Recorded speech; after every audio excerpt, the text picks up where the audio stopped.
everyone, welcome to the first edition of the Talkies. We figured instead of doing a regular countdown or top 10 4Ks of the year, we would separate them into categories so we could talk about a lot of good and some bad about this year. What? We should have wore our tuxedo t-shirts. I know. Son of a bitch. It says like, I want to be formal, but I'm here to party too. Next year, the 2023 edition of the Talkies. I almost want to go get it. I don't have one. Yeah, I guess it won't be the same. No, I got my Roddy Piper shirt. I figured for the day. I figured it's very classy. Well, I'm a little dressed on. I got a flannel on and my Ghostbuster shirt underneath. That's classy for you. Right, yeah, the flannel makes everything look better. I got a fresh haircut. We got all for the occasion. So today we're going to talk about what we thought was the best in physical media, well, specifically 4Ks of the year, and a little bit of what was the worst in 4Ks this year. We just spent the past 20 minutes stressing over it. Well, me specifically, because it's hard to pick. I'm scanning my shelves like a madman, and I don't want to miss something. I don't want to insult somebody, forgetting something, but 100% I'm going to forget something, and someone's going to put in the comments, oh, this is what it should have been, and you're probably right. Yeah. But I apologize in advance. Overall, what did you think of the year in physical media? I feel like now we're finally, we're getting stuff every week, movies we've always wanted on 4K. For the most part, they are better than the Blu-rays. There's some exceptions. I think physical media is coming back in a big way. Yeah. And that is a Pulp Fiction reference. Heroin is coming back in a big fucking way. All jokes aside, it really is, these companies, especially the boutique labels, they're really, really catering to the collectors out there. And that's what we are at heart, we're collectors. I like having it on my shelf. I like picking it up. I like touching it. I like smelling it. John licks his. He's weird. But still, it's just really nice, the packages we're getting, the collections we're getting. We pay the premium for some of these, but it's somewhat easy to justify, especially like Arrow Video stuff when you get those big sets with the books in it and all the pages, and it's really nice stuff out there. If you're a big fan of the movie, it's worth picking up. Unfortunately for us collectors, we want to get them all, so it can get expensive, but if you're just out there to pick up your favorites. Yeah, a couple of my all-time favorite films came out on 4K this year. RoboCop, True Romance came to 4K. Pulp Fiction, my second favorite film of all time, and still, as of December 30th, 2022, my all-time favorite film still not on 4K. Nope. Terminator. Terminator. Mine too. Yeah, that's what we want real bad. But James Cameron's still running around with the blue people and refuses to go back and clean up his best movie ever. Yep, but maybe he's working. He says The Abyss is coming no later than March. No official announcement yet, but I guess we'll see. But anyway, let's roll into these awards. First award, or I guess it's not an award, is going to be the most negative award of the day, and that's going to be the worst 4K of the year. And only two stood out to me as being absolutely the worst, and I'm going to give the slight edge to Planes, Trains, and Automobiles as the worst 4K of the year. You want to hurt me? Go right ahead if it makes you feel any better. I'm an easy target. Now, I did not pick up either of these. Actually, we did both grab Heat, but I returned mine before I even opened it. Yeah, based on my review, so right? So I do not have any of these. Yeah. Was there something that really disappointed you this year, or no? Yeah, so bad 4Ks for the year. I want to talk about the Halloween set, because I know this is kind of settled down now. This was kind of a big thing when it came out. I don't think the discs are bad overall. I still think they visually looked good. They were an upgrade over the previous Blu-rays. Not a huge jump like the previous 5 that they released. However, the biggest negative I found with this was just the price. I thought this was a bit high, especially for these 3 movies. They're not the favorites in the series, although I really like Resurrection a lot. That's just unbelievable. But, to justify the price of this, it would have been nice if we got the Rob Zombie ones in here, because those are the only 2 we do not have on 4K now.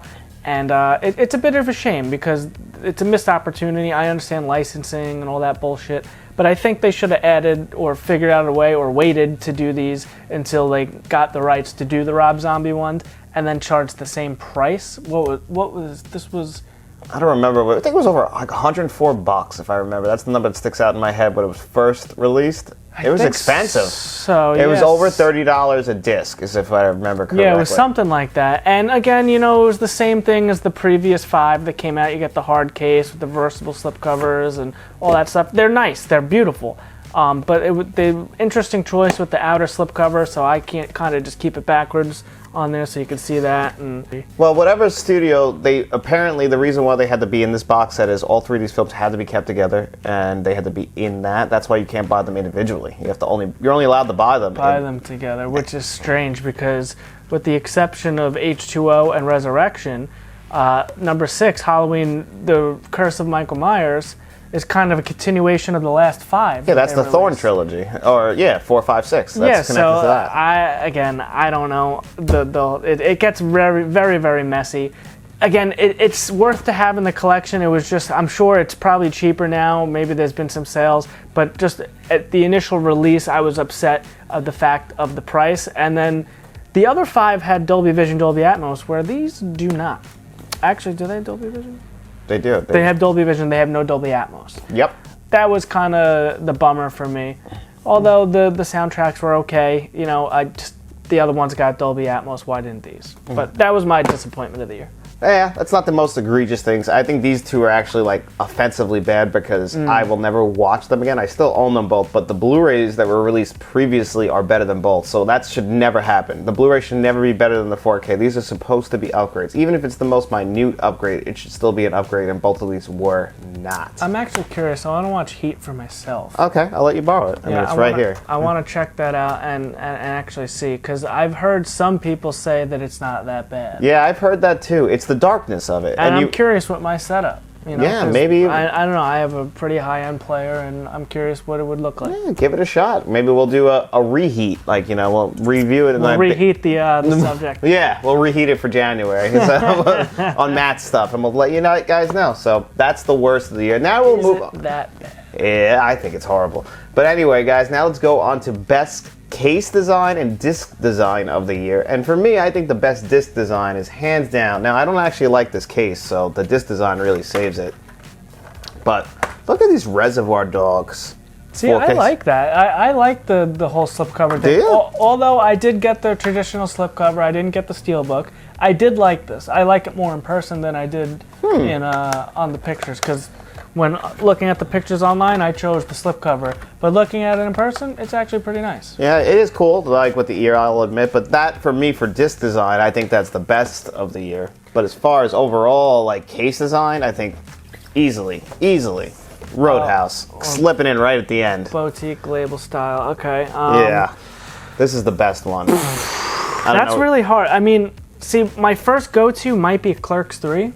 That would have been my pick had that not come out the same week as Roadhouse. Right, yeah, it was a great week. We were eating good that week. Yeah, so we were. Clerks 3 is super beautiful. Look at that coloring. You pull that off, you still have Dante and Randall underneath. Becky, I think. Mrs. Hicks. Yeah, Becky. Right? Yeah, it's Becky. But it's Elias's characters on the back, Jane, Silent Bob on the bottom. This is beautiful, and I think even the disc design. I was gonna say nice. this has nice disc design. Super nice. You know, it's the same as the cover, kinda, but still, this is nice. I was not expecting this. Like, well, my other Kevin Smith stuff is like kind of bare bones, and they really came out of left field with this one, and I'm very impressed with that. And like we've said, Kevin Smith is a big supporter of physical media. Well, now because physical media basically funds his movies. So it's really cool that actually he's doing that now. So yeah, I thought that was the best. One of the best, not Roadhouse level or Reservoir Dogs level for me. What was the question? The question was the subject.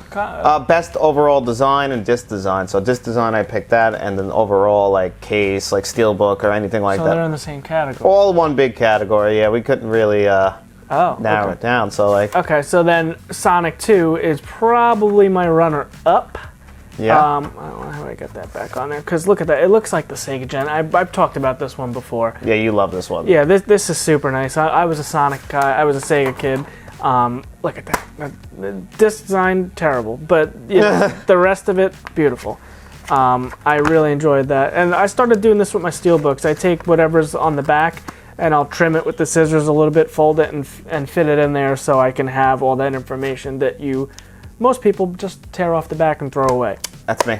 I do that. Yeah, I started keeping them because I like to have that stuff. I guess my runner-up for overall would actually be this Shout Factory Coreline 4K that came in slipping in right at the end of the year. I also really like that. So I'm glad we waited to do this because, yeah, even this has really nice disc design too. Cotton candy colored. I love that. Yeah, really fits in the art style of the film. But yeah, that came slipping in right there at the end too. Very nice. Yeah. The Texas Chainsaw 2 is also very, very nice. Yes, it is. And this is another one. I like that one. It's weird because this one I also just like just with the regular slip cover because of the Breakfast Club style yeah, poster art, whatever. and alternating between like matte finishing and glossy finishing, I thought was really good. And the fact I just really also the slip cover is really It's another nice. Vinegar Syndrome. Vinegar Syndrome, yep. And when we get to our next, so this category is going to have some nominees for you because we just realized we weren't doing them. Yeah.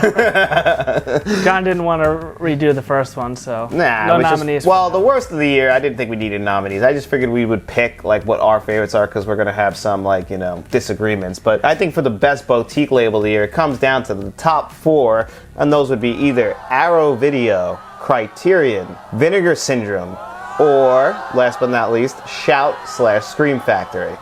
And I actually think that the winner of this year's is Vinegar Syndrome. So you're gonna now. How does this work? What if I disagree? We'll give them your pick. That's your answer. Oh, okay. So we have different answers. Okay. But like, I was gonna pick Arrow Video. They had a first, the first 6 months of the year I felt like was really strong with And them. then they went quiet. Yeah, they had a really bad, slow second half of the year, or a lot of their stuff came out overseas where we couldn't get it here unless we, had it shipped over. Like Wolf of Wall Street would have been really cool to have, or Videodrome. Right, yep. But they had some really nice ones with, Wild Things. Again, first half of the year. My True Romance, Matt has his True Romance, and like they did this where like they had different releases. You got the Steelbook one where I got the regular. Yeah, you have a regular just 4K in there, right? Yeah, and I think the books are the same though, right? Yeah, the books are the same. Yeah. And yeah, mine's just a steelbook, a really nice steelbook too. Actually. Yeah, that is nice. Yeah, so I'm really glad I have that, but I like Matt's too. So it's like you could have done this both ways. And then obviously, I think the coup de grace of what Arrow Video did this year is releasing this 4K edition love of that one. RoboCop. I love this also. Yeah, I have that as well.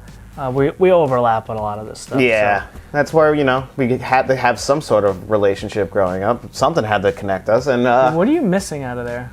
what? Poster. Poster, yeah. Oh, you hung it up? What? You hung it up? Yes, I did. Oh, okay. You're not gonna like it. It's hung up with thumbtacks.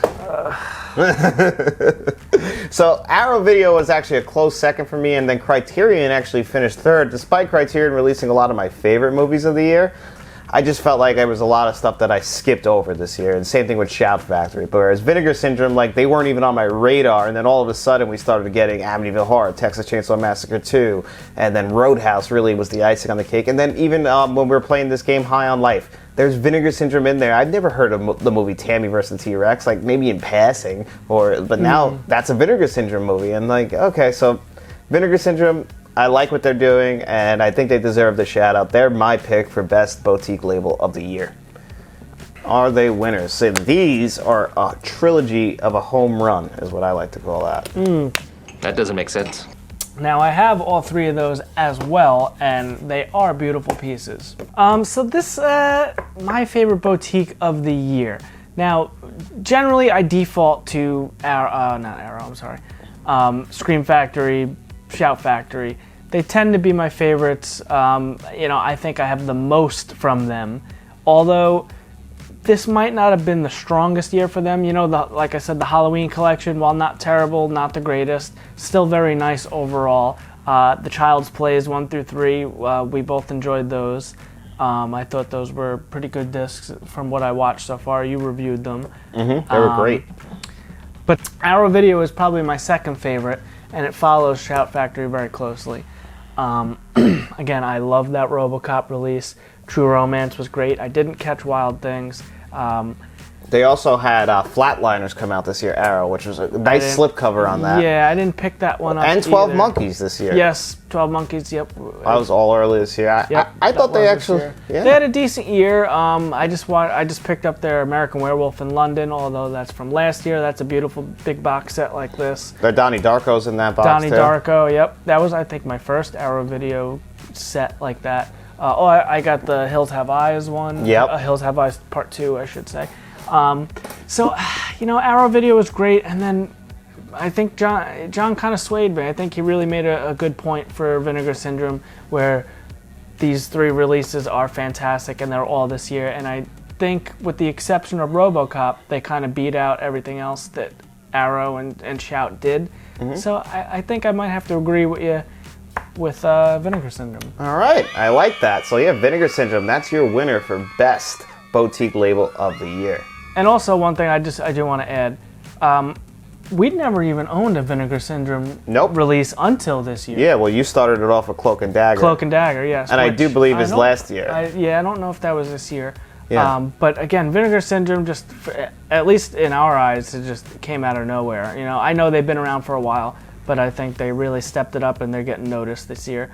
And you should check them out because they do grade A work. Their stuff is fantastic. Although, another one we didn't talk about, Blue Underground. Blue Underground is great too, but I don't think Blue Underground had any great releases this year. Yeah, the Maniac Cops are fantastic. I can't wait to check out Uncle Sam. Maniac was great, but I don't think those were this year. No, one thing that had a lot of great releases this year that we didn't put on was Kino. Kino Lorber had a lot of great 4K releases. I actually thought that this In Bruges is one of the biggest upgrades I've ever seen. I thought that this had some stunning visuals, which is weird because I kind of fell in a category where a lot of people didn't think this was a great upgrade because this is a 2K intermediate. It's not an actual native 4K, but it was shot on film, and I think that really helped how good it looks, in my opinion, of course. Yeah, but I thought Kino had a good year too. I didn't watch that, so I don't know. My favorite Kino Lorber this year, maybe Tropic Thunder. And I will rain down on a godly fucking firestorm upon you. You're gonna have to call the fucking United Nations and get a fucking binding resolution to keep me from fucking destroying you. Oh yeah, you did do Tropic Thunder. Tropic Thunder, that's a good one. What else did I grab from Kino this year? They had Touch of Evil and The Killing, so they had some phenomenal black and white releases. The Taking of Pelham 1, 2, 3. Oh yeah, that just came in. That was a great one. Yeah. That was recent. And Escape from Alcatraz. Oh yeah. I enjoyed that one myself as well. Oh, all right. So Kino, Kino might be number 3 for the year for me for sure. Kino is great. I got to admit, Kino is like slowly climbing up the list. My biggest flaw with Kino is they're very highly priced and they have a very limited amount of extras on there. And that kind of does where it's like I'm just getting the disc. You don't care about the extras, so that's not a big deal for you. Yeah. But for me, I really I want to have a little bit of extra to justify the money that I'm spending on it. I just want the best possible viewing experience of the movie. Which I completely agree with, which will lead us into our next category, which is going to be 3 categories because this film is going to sweep all 3. And that is going to be the Best Audio of the Year, Best Visuals of the Year, and Best Studio Release of the Year. And this all comes flying in from one movie and one movie only. Matt, what is that fucking movie called? Just a little movie called Top Gun Maverick. Mm-hmm. Yeah. So this is the big one this year. Oh yeah. It arguably single-handedly took back the box office. The highest domestic grossing film of 2022. Now there's people who have probably never seen the original, probably had no idea what this was, got dragged to go see it, and were like, holy fuck, like that was amazing. Because I know I didn't see the original Top Gun until a couple of years ago. Like it's somewhat recent for me, and then I saw this, oh my god. And then when I got this 4K, I was standing on my couch. I was just like, Mach 10, oh my god, I couldn't fucking believe he did it again, even though I saw it. I had such a great time with this. Tom Cruise, Jesus. Yeah. Tom Cruise, baby. He does We're it for not us. worthy. Yeah, we are. He does it for us. That's what he does. He's glad that we're at the movies with him. Where was that video we saw with Tom Cruise introing something and he jumps out of the plane? Oh, that was just online recently because he's filming. He was with Christopher McQuarrie, who's directing Dead Reckoning. Impossible. Yeah, he's doing that. That was online. We saw that. Wasn't it at AMC? No, at AMC. He was sitting in the theaters and he welcomed us back to the movies because Tom Cruise. Well, he's gonna die making a Mission Impossible movie. There's just no doubt because you don't think so. Very safe. Are you sure? This guy was flying the helicopter in Fallout. He's good. He's good. All right. Oh, I mean, I trust him. That's what he does. I know that's what he does. He's just, I don't want to see him die doing it. But he's doing it for us. I do have a runner-up for this. Do you? I do. Okay. And that's Moonfall. Oh, all right. Moonfall, fantastic. I haven't checked it out, You so I haven't can't. seen this yet. No, I haven't. And you need to watch this. I got to see because the disc if you're putting it that high in Top Gun category. It's close. This has a reference quality audio track for sure, and the visuals are right there. My runner-up, I didn't bring it with me, but that would have been actually Nope's 4K, and very similar to this because the IMAX scenes, that really helps to enhance a film like this. And it looked incredible. It's... Ambulance. Ambulance is a good one, I'm sure. Yeah. I saw that in the movies. You saw it at home. I did. But Ambulance is a great movie. I haven't seen the 4K. I only saw it in the theater, so I can't comment on the 4K quality. But yeah, I imagine that's probably a beautiful studio release as well. And just, man, Michael Bay loves himself some drone shots. That's what we learned in 2022 also. Yeah. But again, Top Gun Maverick, guys. Yeah, that's by Get far that the 4K. best studio release of the year, by far. Upgrade your TV, upgrade your sound system, go spend all the money, do what you gotta do, and watch Top Gun Maverick, and you're gonna have a great time. You're gonna have a big smile on your face, and Yeah, you're gonna love it. And this is what you show people when you want to show off your system. All right. Well, we're gonna move into the last award of the year, What's that? and that is gonna be the best overall 4K release of the year. All right, so the nominees for best 4K Blu-ray release of the year are Wall-E, Malcolm X. Batman and Maverick. All right, so I'm gonna go first and give you my pick. It did come down to 2 Criterion releases. Both of them came out in the same week, but I'm gonna go with Wall-E. So this is Disney and Criterion's first matchup ever, and it's a beautiful scan. It's an upgrade from the original Disney scan, but what really steals the show with this is that not only does it look beautiful, sound amazing, but you get, I believe this is 3 discs in here. And one of those, yes, it is 3 discs. And a lot of that is all extras, and the menu design in this is beautiful.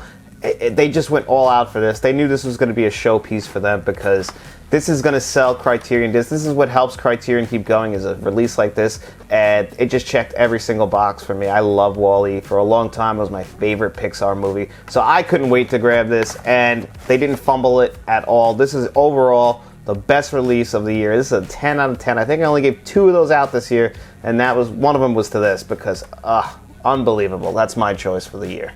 I've never seen Wall-E. An animated movie, huh? Yeah. And you know what's so funny is Coraline, I think, might even be a better overall 4K disc, but the overall packaging and everything with Wall-E gives it that 10 out of 10, with the extras and everything like that. Just that's the overall of the year. But if you were giving me best anime 4K of the year, I think Coraline wins. So we're not going on just best disc? No, this is overall. Well, that's what we just talked about, was the best disc of the year was Top Gun. But what was the best overall with everything? But since you're not really an extra guy, you're not going to care about the extras. If you remember when the Batman came to theaters, they sent notes for the Yeah, Matt Reeves wanted that to make sure everything was set up to his liking. the projector settings, like the color timings and all that. Everything needed to be perfect to see that movie, and that's awesome. So I can only imagine that kind of work went into the 4K as well. So, you know. But don't forget that this is also has a lot of extras on it, like a Criterion release. Now, I'm curious of what your disc looks like. Yeah, because, yeah, look at this, Matt. This is a 3-disc set, too. Same disc. Yeah. But look, 3-disc set. Then I think it probably deserves it, then. If you think. But I mean, you're saying a digipack with the disc design and all the extras. Like, I didn't take that in a fat. I'm just thinking best disc. The best disc. I get that. Well, Maverick is by far best 4K disc. Yeah, Maverick is by far the best 4K disc of the year. There's no competition. As good as I think like some of these discs are, and I do think the Batman is an amazing 4K actually. It really is. It's just Top Gun Maverick might be the greatest 4K ever. Again, it's so hard to say that because it was shot on modern technology, you know. So we have movies that are older, like Jaws, that came to 4K, not this year. I think it was last year. But that's In 2 years. still a fantastic 4K, although it's not going to look as good as Maverick. Yeah. You know, it's a hard, you know, it's very hard. And actually, Sonic 2, fantastic 4K this year also. Yeah. So again, I'm just very overwhelmed. I can't decide. I'm having a tough time. I'm torn. Yeah, Matt has really been like on edge since we started talking about doing this. That's why this video has taken so long for us to shoot, is because Matt can't pick. He's like very indecisive. He doesn't want to forget anything that we haven't and talked I am about. forgetting something. I'm sure someone's screaming at their screen right now saying, "You idiots! How do you not pick this?" Yeah, and it's hard. I mean, there's also we didn't get to every single 4K that came out no, this year. yeah, So and there's stuff on my shelf like the Godzilla monster movies, the King Kong monster movies. I haven't watched those, but I hear those are reference quality disc as well. Not the greatest movies, but they are some of the better 4Ks out there to really push your system. So, I haven't watched those, so I can't speak on them. That's why they didn't make my list. But yeah, Maverick. I think overall, so if we're going to have to just pick one that we recommend you run out and grab, Wally's my personal pick, but I do side with Matt that if you're going to grab a 4K disc and like let's say you just get a brand new 4K player, you just grabbed yourself an LG OLED C2 TV and you're like, what do I put on? I'm not going to tell you to put on Wally to show everybody. I'm going to tell you to put on Top Gun Maverick because that's where you're going to get the most out of those discs. That's you put the most on those discs and you're going to be blown away. You're always going to be blown away by Top Gun Maverick. You're going to be blown away by Top Gun Maverick next year. You're going to be blown away by it in 2 years. It's one of those. It's one of the ones. It's the gold standard of what 4K can do. So that's our pick for the 4K 2022 of the year, and it's going to Top Gun Maverick. But all these other 4Ks, I think you guys should check them out too, except for Heat, Planes, Trains, and Automobiles. I say give those a skip and stick to what you got. Yeah. But everything else that you've seen here today, hopefully we gave you guys some recommendations that you can check out. Definitely grab them all. They're all worth it. If you can catch them on a sale, good luck. We hope you do because you're definitely getting the steal with some of this. And there is a ton we missed, and there's some categories that I know we talked about that we just didn't get to for some reason. And, this is the first year. This is a trial run. We'll be a little bit more organized next time. If there's some categories you guys wanted to see, let us know down in the comments. Maybe we'll do a runner-up show or something like that. But who knows? But next year will be better. We're learning. Yeah, we're everything in this year. We're coming up on our 1 year anniversary, which we'll talk about what we're doing going forward in that video. But anyway, that's going to do it for the first year of the Talkies. Thanks for being here with us. I'm John and this is Matt. And nothing helps out this channel more than by liking the video, subscribing to the channel, and then telling all your friends.